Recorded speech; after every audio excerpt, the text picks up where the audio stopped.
Kind of low down here. The mic for the Shire people. Let's check the emails.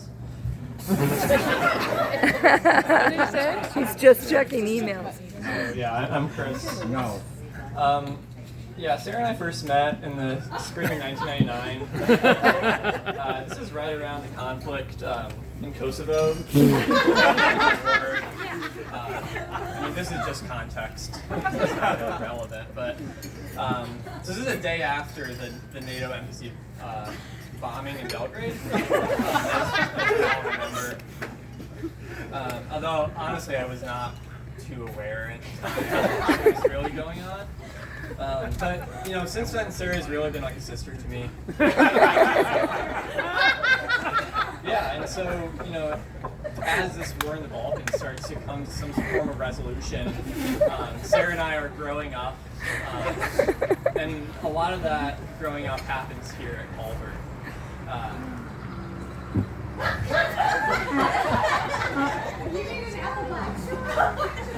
You know, like throughout our lives, this has kind of been the one sort of seminal place that's sort of a datum for our lives, I think, and the things that, you know, a lot of things have changed. We've moved from Michigan to New Jersey, back to Indiana, and now from there onwards. But Culver has really been the one place that has kind of remained the same. You can go back into the cottage. We have all of our heights are marked on the wall there. David, I'm sure you can find a spot somewhere in the 12-year-old section. So it feels good for a wedding here. We're glad that Ben can make it, everybody. So yeah, growing up behind Sarah a few years, it always felt pretty natural. I think we're pretty similar people. So it wasn't really until I think later in life that I kind of realized how special it was to have Sarah as a sister, and you know, someone that you can really respect, and kind of we've gone our separate ways. We do our own thing now, but I think I have a lot of respect for what Sarah does, and now you know, all the cool things she's inspired by. We did a lot of the same stuff in high school. We ran country and stuff like that. We had good grades. We played in the band. She drove the Honda Accord. I drove the Honda Accord in high school, and then when I graduated back to Sarah. Since then, it's been sold now, which, I mean, I'm pretty sure that, I don't know if this is the right time to bring it up, but I think that I have another turn.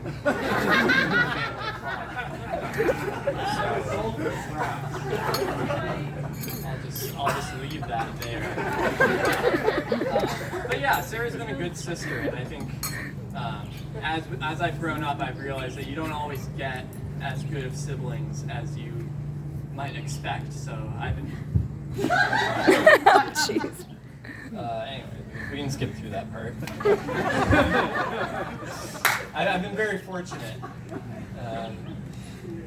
So we can move over to Ben now.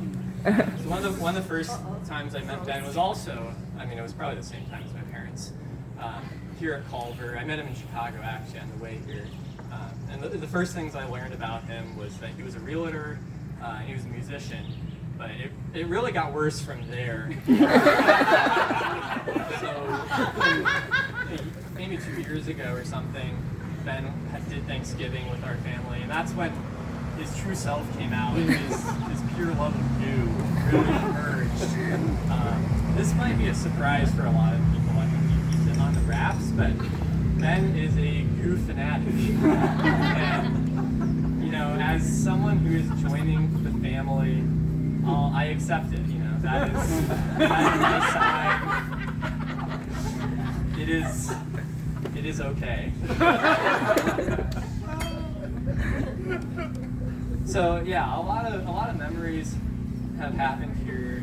I remember, as my dad was alluding to Sarah's previous relationships, you know, sleeping in the back cottage was one of Sarah's first boyfriend, in separate beds, but you know,